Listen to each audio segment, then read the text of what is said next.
EOS R5 Mark II is Canon's take on a now familiar concept. A full-frame camera with both excessive resolution and incredible speed. The R5 Mark II maintains the same 45-megapixel pixel count as the original R5, but upgrades its sensor with stacked BSI CMOS architecture to realize faster capture rates, vastly reduced rolling shutter, and totally silent operation. It also introduces some whiz-bang features, including the action priority focus mode for select team sports and a focus system you can control with the movement of your eye. Ultimately, it falls a little short of the high watermark set by our rating editor's choice in the category, the Nikon Z8, which uses similar sensor technology, comes with bulletproof autofocus, even better video features, and goes for a couple $100 less. In size, the EOS R5 Mark II falls right in line with most other full-frame cameras. The body measures 3.9 by 5.5 by 3.5 inches and weighs about 1.5 pounds without a lens attached. And that's similar to Sony's 60MP A7RV and a little smaller than the Nikon Z8. The Nikon is akin to an older DSLR in size and shape, even though it's also a mirrorless camera. Having used all three, we don't have a strong preference. It's really only when you look at the bodies with an integrated vertical control grip like the Nikon Z9 where there's a significant difference for handheld photography.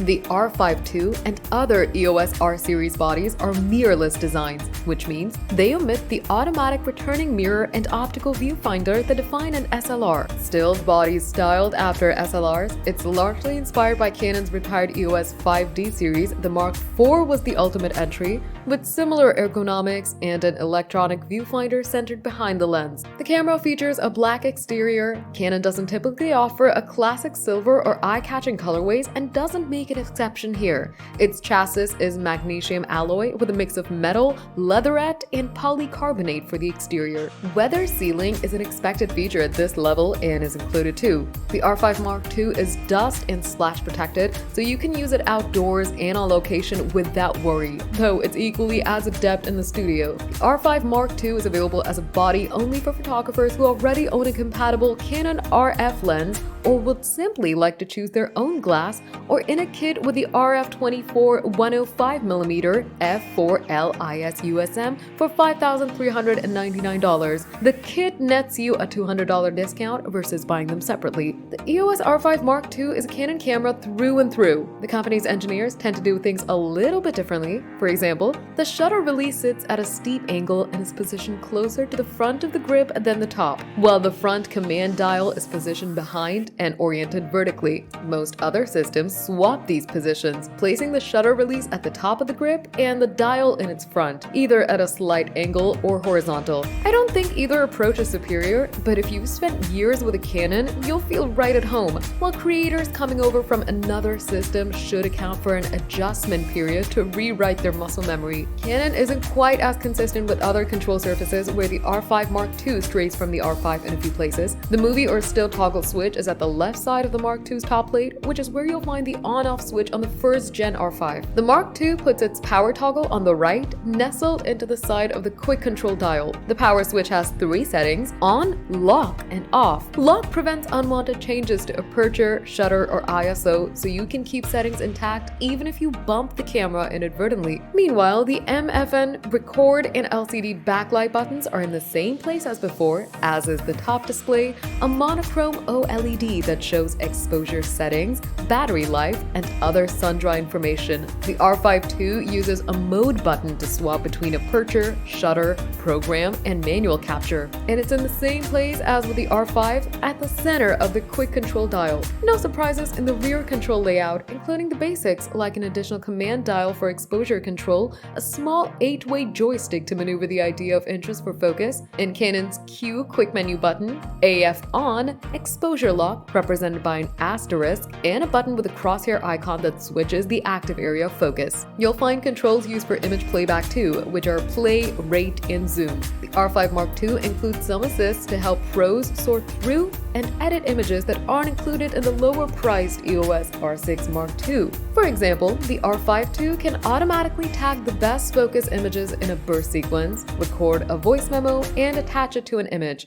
And it includes a robust set of onboard processing tools. There's support for upscaling from 45 megapixel to 179 megapixel and in-camera cropping, similar to the super resolution feature in recent Adobe Lightroom, plus basic color and contrast editing. Processing photos using camera controls is limited when compared with Adobe's desktop apps, but may have some appeal for travel photogs who may want to leave the laptop at home. That being said, we'd expect most to prefer editing their pictures on the go with a tablet or phone, if only for the output quality desktop software delivers. We compared an upscaled and cropped photo for Northern Parula from the R5 Mark II with one made in Lightroom Classic, and the Adobe processed image showed clear detail with far less noise when viewed at high magnification. That's not too surprising, as the R5 Mark II upscales from JPG, which has already been processed with in-camera noise reduction. While Adobe works from a raw format image, still, we can see the appeal for wildlife photogs who may want to share an extreme crop of a rare species on social media before getting home to edit images. The R5 Mark II includes two menu systems.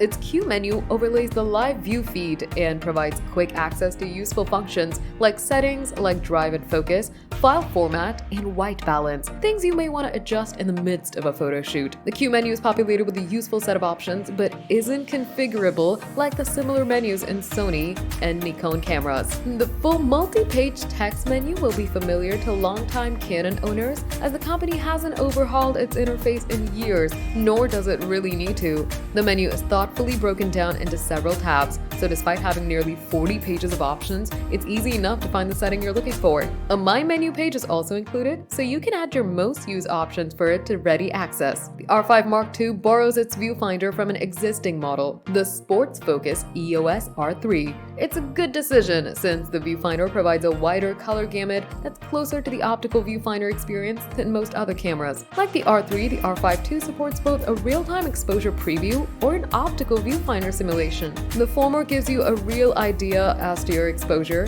while the latter shows an always bright image with lower contrast, so you can make out details in shadows similar to what you'd see in an SLR's optical viewfinder. The EVF shows a very large picture rated at 0.76x magnification when used with a 50mm lens focused to infinity. The 60 frame per second option draws less power from the battery, but prevents you from enjoying blackout-free images, while the 120 frame per second option flashes a white border around the edges of the viewfinder to let you know the camera snapped a photo. Eye control requires calibration, though it's pretty simple to do so.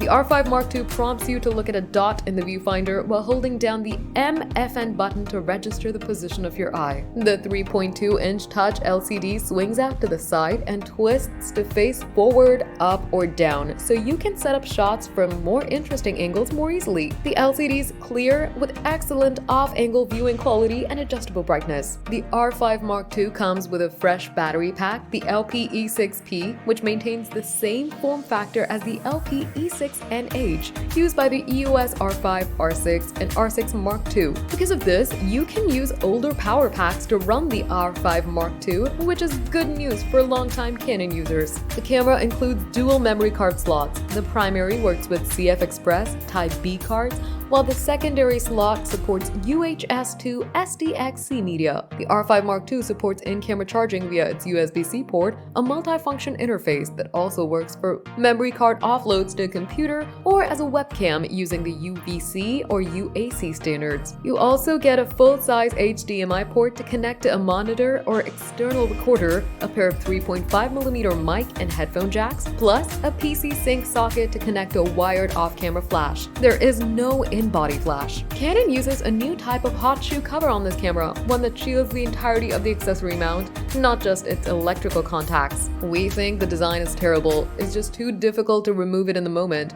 You'll need to press in a tiny plastic release button while squeezing its sides and kind of wiggling it out of place to get at the accessory shoe. The EOS R5 Mark II supports Bluetooth and dual-band Wi-Fi 6E. It pairs with a smartphone app, Canon Camera Connect for remote control, file transfer, and firmware updates, or to a wireless network to send files to an FTP server. The body itself doesn't include an Ethernet port, but two compatible accessory grips include a 2.5 Gbps base T port. In addition to a 14-bit RAW and compressed RAW capture, the EOS R5 Mark II snaps ready to share 8-bit GPG and 10-bit HEIF images. These formats are processed in-camera, so noise reduction is handled here rather than with desktop software. The Canon EOS R5 Mark II is an enticing proposition for Canon owners eyeing an upgrade from either a 5D SLR or older EOS R system camera. It focuses quickly and reliably rattles off 45-megapixel photos at a brisk pace, and its stacked BSI CMOS beats out many other high-pixel cameras for video.